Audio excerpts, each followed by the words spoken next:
શ્રીજી મહારાજ આ સત્સંગમાં સંતોને બહુ વિચરાવ્યા અને પોતે પણ બહુ વિચરણ કર્યું. અને સત્સંગનો જ્યારે બગીચો તૈયાર થયો પછી સત્સંગમાં મોટો મહિમા ખવડાવવાનો હતો.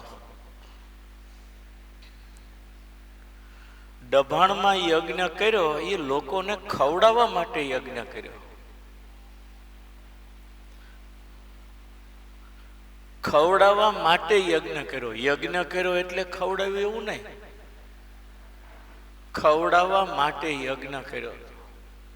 કોઈ પણ જીવને તમે દેહધારીને જમાડો એમાં ભગવાનનો બહુ મોટો રાજીપો.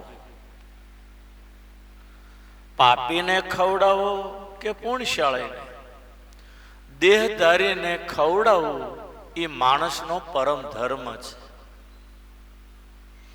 અને જેણે જેણે ખવડાવ્યું છે ને એને ત્યાં અન્નપૂર્ણા ખૂટ્યા જ નથી. દભાણના યજ્ઞમાં મહારાજે લોકોને કેટલું જમાડ્યું. જેતલપુરના યજ્ઞમાં મહારાજે લાખો માણસને મિષ્ટાનો જમાડ્યા હતા. જોકે શ્રીજી મહારાજ યાદ હતા 100 માણસનું હોય તો 700 માણસ જમાડતા હતા. આજે એવો પરચો કદાચ મહારાજ ન પૂરે, પણ એટલો પરચો તો પૂરે કે 700 માણસની રસોઈ કરી હોય તો 900 માણસ જમે. એવા પરચા તો અત્યારે ઘરે ઘરે ચાલુ છે સ્વામિનારાયણ સંપ્રદાયમાં. કારણ કે ખુલ્લો પરચો કળિયુગમાં પૂરે ને તો માણસ ભગવાનને છોડીને પોતે ભગવાન થઈ જાય. કે ભગવાનને પરચો પૂરવામાં કોઈ વાંધો નથી, પણ માણસ એના પડામાંથી ચૂકી જાય એટલે ખુલ્લા પરચા નથી કહેતા. આજે મને દર્શન દીધું હોય અને હું તમને કહું મને ભગવાનને દર્શન દીધું એટલે ભગવાનને મૂકીને તમે મારી પાછળ પડો તો મારું તો બગડે પણ તમારા બધાનું બગડે. એટલે મહારાજ કળિયુગમાં ખુલ્લા પરચા પૂરતા નથી. નરેન્દ્રભાઈને લાખોપતિ કરવા હોય તો સીધા બંડલ લઈને ન આપવા આવે, પણ હારા માણસને આરે ધંધો કરાવે એમાં નરેન્દ્રભાઈ લાખો કમાઈ જાય. પછી એમ કે ફલાણાભાઈને ધંધો કર્યો એટલે આપણે કમાઈ ગયા. પણ એમ ન સમજે ભગવાને આવા હારા માણસનો જોગ કરાવી દીધો એટલે કમાય. અંતે તો આપનારો ભગવાન જ છે. જીવની ઉપર ભગવાનની એટલી બધી દયા છે ને આપણે કોઈ એનું માપ કાઢી શકીએ એમ નથી. અને આપણે માયાના જીવ એટલે આપણને આ વાત સમજાતી પણ નથી. હકીકત આજે રણછોડભાઈ ને અરે હું સોદો કરું લાભ થઈ જાય એટલે હું કહું રણછોડભાઈ થી જ મારે લાભ થયો, એમ નહીં કહું સ્વામિનારાયણ ભગવાન થી લાભ થયો. પણ કોઈક લુખાની અરે સોદો કરાવે ને 80 લાખ વયા જાય તો કોઈ એમ ન કે ભગવાને 80 લાખ લઈ, ઓલ્યો 80 લાખ લઈ ગયો. ભગવાન તો અકર્તા છે, કરતા છતાંય અકર્તા. એટલે કહેવાય છે મોટા પુરુષો કહેતા કે ભગવાન મારવા આવે ત્યારે લાકડી લઈને આવતો નથી અને આપવા આવે ત્યારે નોટોના બંડલ લઈને આવતો નથી. એ બુદ્ધિ યોગ આપે તમને. સુખી કરવા હોય તો હારા માણસનો યોગ કરાવી આપે, અને દુખી કરવા હોય તમારા કર્મ પ્રમાણે. એ તો પોતે દુઃખ આપતા જ નથી. આપણા ખરાબ કર્મને કારણે દુઃખ આપવું હોય તો એ ખરાબ માણસનો તમને જોગ કરાવી દે, કારણ કે એનો વ્યવહાર ચોખ્ખો છે. ખરાબ માણસે કોઈએ કર્મ કર્યું હોય તો એને એનું ફળ તો આપવું જ પડે. પછી દયા કરીને જો એને સુખી કરે જુદી વાત, પણ ભગવાનને કર્મ ફલ પ્રદાતા કહ્યા છે. જેણે કાળા કામ કર્યા હોય એને દુઃખ આપે, ધોળા કામ કર્યા હોય એને સુખ આપે. પણ અંગત ભગવાન કોઈને દુઃખ નથી આપતા. અને એના કર્મ પ્રમાણે દુઃખ આપે ને તો ભગવાન પાછળથી થોડીક તો દયા રાખે છે. રાવણને બધું આપ્યું અને એમાં એ શકી ગયો, પણ એને ઉગરવા માટે એક તક એવી આપી ને એવી તમને કોઈને નહીં આપી હોય. લ્યો, એવી ઉગરવા માટેની રાવણને એક તક હારી આપી ભગવાન. બધી શક્તિ આપી, ભગવાનને થયું કે આ છકી જવાનો છે એટલે એનું મોત ન બગડે એટલે એક તક હારી આપી. એને શક્તિ કેટલી આપી તમે જુઓ. આપણને એક માથું અને 2 હાથ, રાવણને 20 હાથ અને 10 માથા, 33 કરોડ દેવને દબાવે એટલી શક્તિ આપી. નાગાયણે વાપરી 33 કરોડ દેવને કહ્યું કર ભરી જવાનું, નહીં તો સ્વર્ગ મૂકીને વયું જવાનું. એટલે લાચારીથી દેવોને કર ભરવા આવવું પડતું હતું. 11 રુદ્રની સાધના એવી કરી, જ્યારે બોલાવે ત્યારે શિવના એ 11 રુદ્ર સ્વરૂપ હાજર થાય. 12 મેઘ રાવણને ત્યાં પાણી ભરવાનું કામ કરે, 49 વાયુ 80 નું કામ કરે. સૂર્ય અને ચંદ્ર એને દરવાજે દ્વારપાળ થઈને ઉભા રહે. રિદ્ધિ સિદ્ધિ ને સમૃદ્ધિ એને ત્યાં ઉભરાય. આપણે ત્યાં 1 તોલું હોનું લેવું હોય તો વિચાર કરવાનો, એને ત્યાં બંગલા ને બંગલા આખા હોનાના. આ બધું આપ્યું એટલે ભગવાનને ખબર હતી આ સુખમાં એ છકી જવાનો છે. દીકરા કેટલા? 60,000 તો 1,60,000 તો દીકરીઓ હતી રાવણને. મને લાગે રોજ એનું રેશનિંગ કાર્ડ બદલાતો હોય છે ને. 60,000 કે 1,60,000 દીકરીઓ. દીકરા ખાતણ એક, કાઠિયાવાડની ભાષામાં કહું તો ખાતણ એક દીકરા. હવે આ બધું આપ્યું ભગવાને, એટલે ભગવાનને એમ થયું કે આ છકી જવાનો છે અને આનું મોત બગડવાનું છે. ભગવાનને ખબર જ હોય, અંતર્યામીથી અજાણ્યું હોય નહીં. એટલે એને ઉગરવા માટે એક સારામાં સારી તક આપી કે એવી આટલા બધા તમે બેઠા, તમને કોઈને ઉગરવાની તક નહીં આપી હોય એવી તક ભગવાને રાવણને આપી હતી. એ કઈ તક?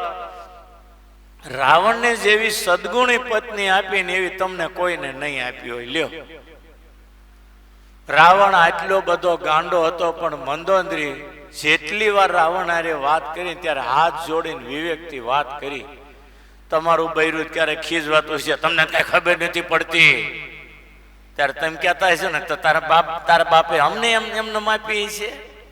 આવું થતું તો છે ને ઘરમાં, કે નહીં થતું હોય? બૈરું ક્યારેક તો ભૂલ થાય એટલે બોલે ને તમને કઈ ખબર જ નથી પડતી, ત્યારે તમે એવું ન કહો તો તાર બાપે એમને માપી છે, ખબર નહીં પડતી હોય ત્યારે. એટલે આવું ઘરમાં હાલે. પણ મંદોદરી કોઈ દિવસ એના પતિની આગળ ઊંચેથી બોલી નથી. તમારી તો ક્યારે કઈ બોલી છે. આટલી બધી સદગુણી. અને ભારતની 5 કે 7 સતીઓના નામનો એક શ્લોક છે. સવારમાં તમે એ 5-7 સતીઓને યાદ કરો એટલે તમારું અકાળ મૃત્યુ જે થવાનું હોય એક્સિડન્ટમાં એ ન થાય. 7 સતીઓના નામ સવારે જપો એટલે તમારે અકાળ મૃત્યુ ન થાય. મારી પાસે એ બુક પડી પણ જડતી નથી. એ એક ગાડી પુસ્તક છે, એટલે એ પુસ્તક મળે ને તો એ શ્લોક મારે છાપીને બહાર પાડવો. બધા પુરાણોમાંથી શ્લોક ગોતેલા, પુરાણોમાં બધું છે.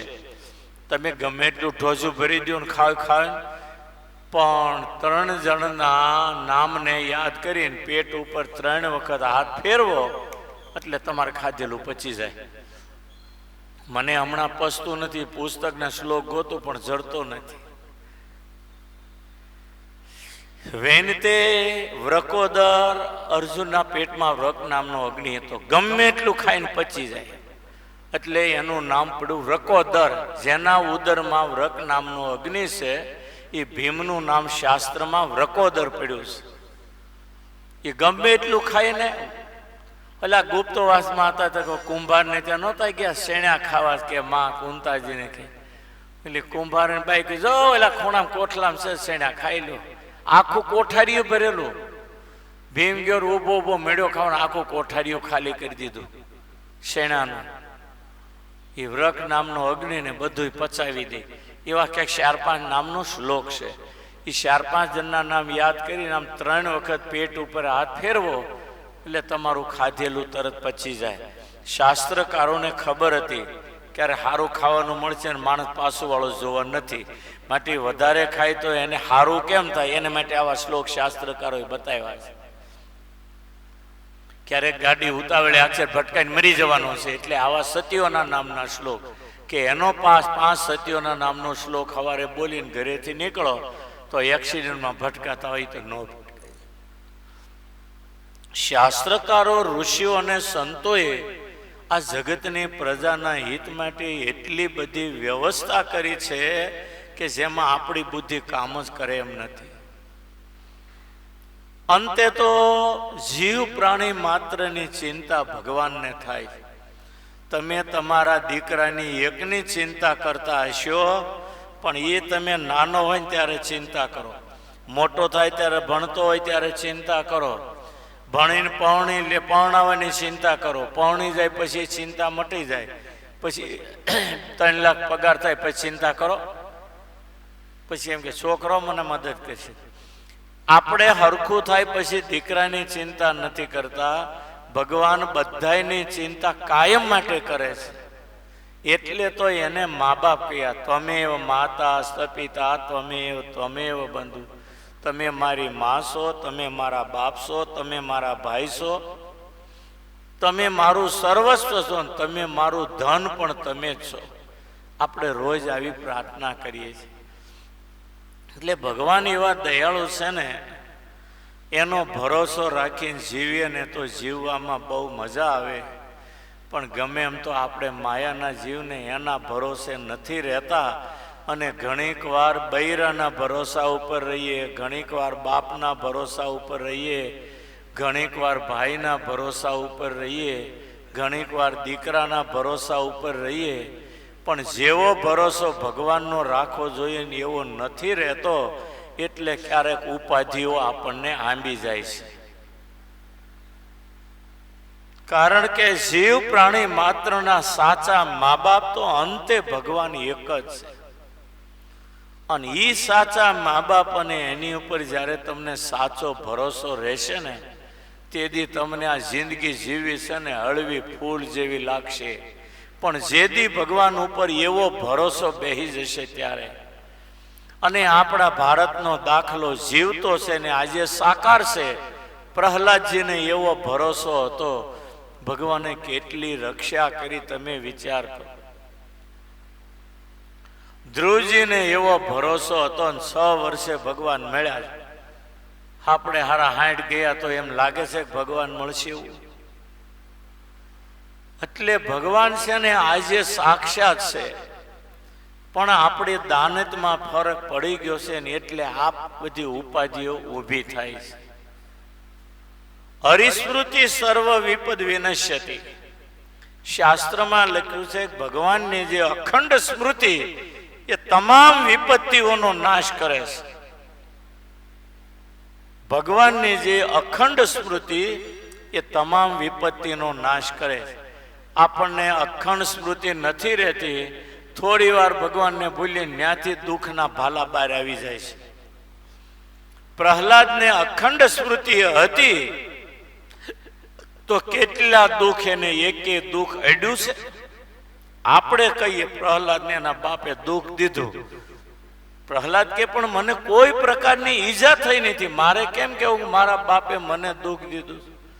ભગવાનને કીધું તમને એમ લાગતું હોય કે મારા બાપે મને દુઃખ આપ્યું તો મારા બાપને નરક મળવું જોઈએ, તો મારા બાપને જે નરક મળવું જોઈએ મને આપો, અને મારી ભક્તિથી તમારો રાજીપો થતો હોય તો એ રાજીપાનું ફળ મુક્તિ મારા બાપને આપો, મને નરક આપો. તમે રાજી થઈને વર આપવો હોય તો. ત્યારે નરસિંહ ભગવાનની આંખમાં આંસુ આવી ગયા. વાહ, હું અવતાર ધરીને આવ્યો ને તે મારો દાખલો સફળ કરી દીધો. એટલે કથાઓ તો બહુ સાંભળી, પણ હવે જિંદગી કેમ જીવવી, એની ઉપર વધારે ભરોસો મૂકો ને એ થોડુંક શીખવાની જરૂર છે. આપણને ભરોસો બધા ઉપર છે અને વાતો પણ મોટી મોટી કરીએ છીએ કે મને ભગવાન ઉપર ભરોસો છે, પણ ભીહ પડે ને ત્યારે કોકે બચાવે ને તક આણે બચાવ્યો, તે દી એમ નહીં થાય કે ભગવાને બચાવ્યો. તરત બદલાઈ જઈએ છે આપણે. એટલે ભગવાન છે ને આપણા સાચા માવતર તો ભગવાન છે. અને જેટલો એમાં તમને આદર ભાવ, શ્રદ્ધા, વિશ્વાસ, હેત, મમતા, લાગણી, વાત્સલ્યતા ભગવાનમાં જેટલી હશે એટલો તમને લાભ થશે. બાકી ભગવાન આપણે ચિંતા સેકન્ડે સેકન્ડે કરે છે એટલું તો માણસે માનવું જ પડશે. તમે ન માનો તો કાંઈ નહીં, પણ ભગવાન તમારી ચિંતા સેકન્ડે સેકન્ડે કરે છે એ વાત તો લાચારીથી પણ કબૂલ કર્યા વગર છૂટક્યો નથી. મને કેટલી વાર કાલે કોકે બ્રાહ્મણે મારો હાથ જોયો, મને કે તમારી ઉપર મોટી ગાજ છે, શેક વહી ગઈ. મેં કે 4-5 ગાજ વહી ગઈ. બોલ હવે લખેલી છે કાંઈ વધારે? જ્યારે આનંદ પ્રસાદજી મહારાજનું 12મું હતું વડતાલમાં, હું સાધુ થયો ને 2-4 મહિના થયા હતા. આનંદ પ્રસાદજી મહારાજનું 12માની સભા અને જમીન બપોર પછી નીકળીને રાત્રે અમે સુરત આવ્યા. રાત્રે સવારે રેલવે સ્ટેશન પાસેથી ટેક્સી કરી મુંબઈ જવાય. મુંબઈ કોઠારી 2 મહિના પહેલા થઈ ગયેલા, પણ આનંદ પ્રસાદજી મહારાજનું 12મું હતું એટલે વડતાલ આવેલા. એ 12માનું બપોરે જમી સભા પૂરી કરી અને આવ્યા સુરત.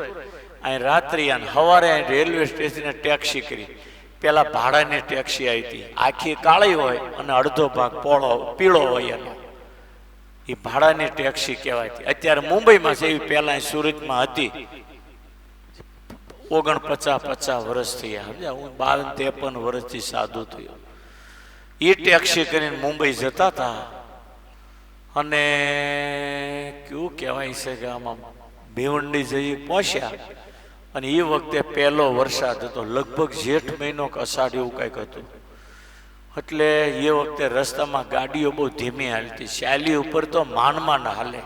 કોક જ એવો ગુજરાતમાં હતો 60 ઉપર ગાડી હાંકતો, રસ્તા પણ એવા.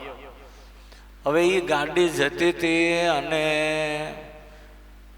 ડીઝલ ઢોળાયેલું હોય, પહેલો વરસાદ થાય એટલે શીકણા રોડ હોય એટલે સ્લીપ મારી જાય ગાડી. 7-8 ગાડીઓ આમ ઊંધી પડેલી જોઈ, 7-8 આમ ઊંધી પડેલી જોઈ. એટલે હું જેની હારે તો ની સ્વામી એવું કહ્યું, ભાઈ ગાડી ધીમી હાય. તો ડ્રાઈવર એવું બોલ્યો, મહારાજ તમને મોતની બીક? તો સ્વામી કે તો જવા દે. અને જવા દીધી અને પછી 2 ટાયરે ગાડી થઈ ગઈ, 4 વ્હીલ 2 પૈડે થઈ ગઈ, એક બાજુ ઊંચી થઈ ગઈ આખી અને લહેરીને ગઈ ખાડામાં. ત્યાં કેડ સામે પાણીની પાઇટ ભરેલી ને સીધી પાઇટમાં ઊંધી શારે પડ્યા ઉપર, અમે બધા અંદર. હવે એમાં જીવતા રહી એવું તમને લાગે? કેડ સુધી પાણી અને એમાં ગાડી ઊંધી પડી. તેથી હું હાવ નાનું એવું, કદાચ 18 કે 17 વર્ષની ઉંમર મારી.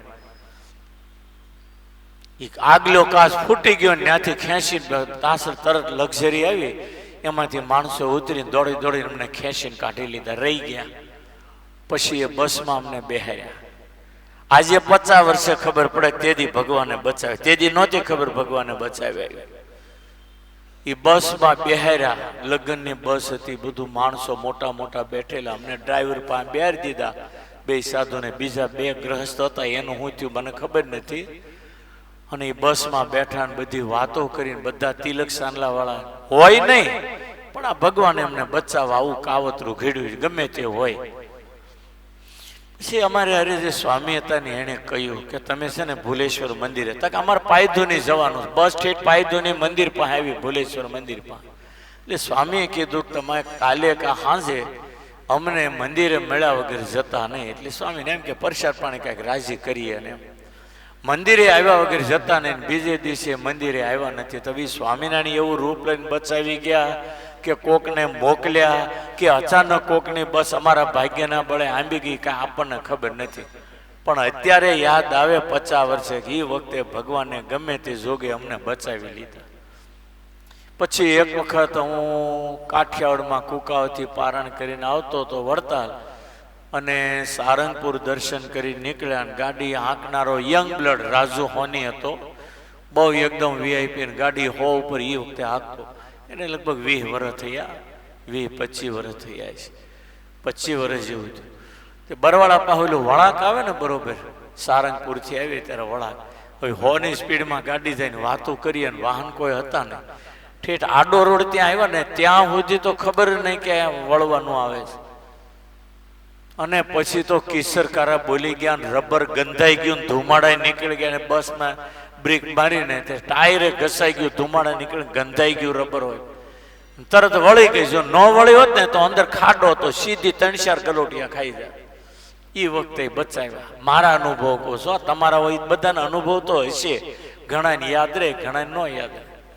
એકવાર નાસિક થી આવતા ત્યારે એમ નાખ્યા ઊંધા, રમેણ ગાડી આમ સામે બસ આવતી હતી ને અમે જતા હતા, બસ પાછળ જીપ પડે ટર્ન લીધો, સીધો અમારી સામે જ ભટકાય. અને 118 મુંબઈમાં જ પહેલી વહેલી આવી છે એવી ગાડી હતી. હાવ એ વખત ડ્રાઈવર અમારો હારો 118 હાવ નવી ઉદઘાટનમાં તમને એ કાંજી મંજી કોઠારી મેવાડા મસ્જિદ બંદર રોડમાં મોટામાં મોટો હુકા મેવાનો વેપારી અને એ સત્સંગી ખેલો. અને ઈ બરોબર ગાડીને આમ ટર્ન લીધો ને તે સીધી ખાડામાં ગઈ હતી, ન્યાય આડી પડી ગઈ. આમ પછી તો મારી ડગળી ખાઈ ગઈ હતી. આમ ઊંઘમાંથી જાગે ને આમ જાગ્યો ને, મેં કીધું આઈ ક્યાં છું? લે હાલે હું તો ગાડીમાં છું. પછી ખબર પડે આખી ડગળી ખાઈ ગઈ મારી. પછી ઉપરથી અમે નીકળ્યા, નાના નાના છોકરા મુંબઈના શેઠિયા હતા. મેં ઘાટકો પર કથા હતી, ગુરુએ ના પાડી હતી ક્યાંય રખડતો નહીં ત્યાં કથા કરીએ. અને મેં એક દિન ગાળો હતો ને ત્યાંથી હાલો નાસિક જઈ આવીએ. ગુરુએ ના પાડીને ગયા એટલે વળતા આવું થયું. પછી દિવસ આથમવાનો ટાઈમ, ગાડી ગઈ ખાડામાં હાવ ઊંધી. બહાર તો નીકળ્યા, રોડ ઉપર ઉભા રહે. કોક નીકળે, એ ભાઈ ગાડી કઢાવો ને ખાડામાંથી. ત્યાં એક ટ્રક આવીને એમાં 5 નાન ટેક્સી જેવા હો પહેલવાન 5 ઉતર્યા શીખો, લીલા રૂમાલ ઓલા ટોપા બાંધ્યા હોય ને એવા શીખ. કે એ ભાઈ ગાડી કઢાવું, ધક્કો મરાવો ને હું આમ ગાડી નડું, મારા તમારાથી નીકળી જાવ એક બાજુ. 4 જણાએ રમકડું લઈને એમ લઈને રોડ ઉપર મૂકી દીધી. મેં કે હવે જાવ વહી ગયા. પછી ગાડી આખી ને તો આગળનું ડાબી બાજુ પડ્યું આમ આમ થાય એટલે ગાડી હાલે નહીં, તો જરા ખરખું કરે અને પછી ધક્કો મારીએ. વળી હાંકવા જાય ને તો આમ આમ આડુવડું થઈ જાય. ત્યાં અંધારું થઈ ગયું. મુંબઈ સવારે કથા હતી, મંદિર શણગારતા હતા, બધા રાહ જોયેલા. 11 વાગ્યા સ્વામીજી આવ્યા ને અમે એટલા હેરાન થયા. ધક્કા મારી મારીને 1 કિલોમીટર આવે ને નાનું એવું ગેરેજ આવ્યું, એને પાછું હરખું કરી દીધું. પછી ત્યાંથી આવ્યા મુંબઈ તો 11:30 થઈ ગયા. ત્યાં બધા દોટું કાઢે. નાસિક ફોન કરતા, સ્વામી બપોરના અહીંથી નીકળી ગયા છે. હવે તેથી ફોન બોન કાંઈ હતા નહીં. આ ટેન્શનમાં ત્યાં અમારી ગાડી ઠોકાઈ ગયેલી, થોડીક આમ ભટકાઈ નહીં ખાડામાં. એટલે એ વખતે 5,000નું ખર્ચ આવ્યું. અત્યારે એટલે 50,000 લાખ રૂપિયાનું ખર્ચ. હાવ નવી 118. બધાને કીધું, કોઈ કહેતા નહીં. 1-2 જણને ગુરુ ગાડી ઊભી રાખી, દૂર ઊભી રાખીને પછી મંદિરે 2 જણાએ જઈને કીધું, કોઈને કહેતા નહીં સ્વામીને ગાડી પણ. ગુરુને ખબર પડશે ને તો ધૂળ કાઢ નાખશે અમારી. ના પાડી ત્યાં જ લાંબો થવાઈ ગયો પાછો નાસિક. એટલે કોઈને ખબર ન પડવા દીધી, એમનું ભીને હંકેલી લઈ લીધું. એટલે આવું તો કેટલી વખત ભગવાને અમારી રક્ષા કરી છે. અને તમારી બધાની રક્ષા કરી હોય પણ આપણને ખબર ન હોય. ગબરગણ ગણીએ ને આપણે એટલે આપણને બહુ ખબર ન પડે. પણ ભગવાન એટલા દયાળુ છે ને બધાની બહુ રક્ષા કરે. આપણા મા બાપ માવતર આપણી ચિંતા કરે એના કરતા ભગવાન આપણા માવતરની ચિંતા વધારે કરે જો જીવને સમજાય તો. આ લક્ષ્મી નારાયણ દેવે કેટલા લોકોને બચાવ્યા. વંડા ગામનો વિનુ પાસાણી નામ હજી વરાસામાં જીવે, પૂછવું હોય પૂછી જોજો. એને કંઈક 2 લાખનું દેણું થઈ ગયું. દવાની બાટલી લઈને ગાંધીબાગમાં ગયો દવા પીવા. એ બગીચામાં દવા પીવા બેઠો ને ત્યારે એને એમ થયું કે લેને સ્વામીને છોકરાની ભલામણ કરી આવું. તે ઓલું ઝાડવું હોય ને એના મૂળિયામાં શીશી મૂકી દીધી ને મંદિરે આવ્યો મારી પાસે. હમણાં મને મળ્યો તો વળતા.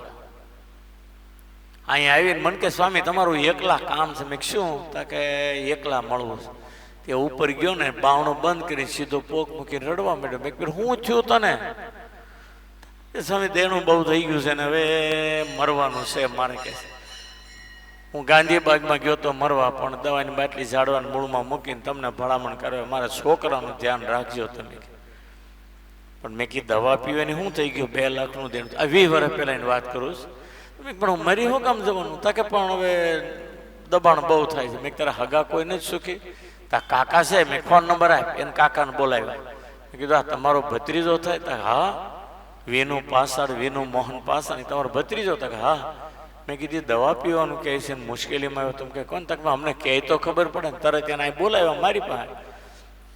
મેં કીધું આને 2-2.5 લાખનું દેણું થઈ ગયું છે ને મરવાનું કરે છે તમે આને બચાવ. તો કેટલા જણા તારી પાસે માગે ત્યાં બધાને ફોનથી વાત કરી લીધી અહીં બેઠા બેઠા. અડધાની જવાબદારી એને લઈ લીધી, અડધાને કીધું કે ભાઈ સાહેબ હરકું થશે એટલે તમને આપી દેશે, ચિંતા ન કરતા તમે.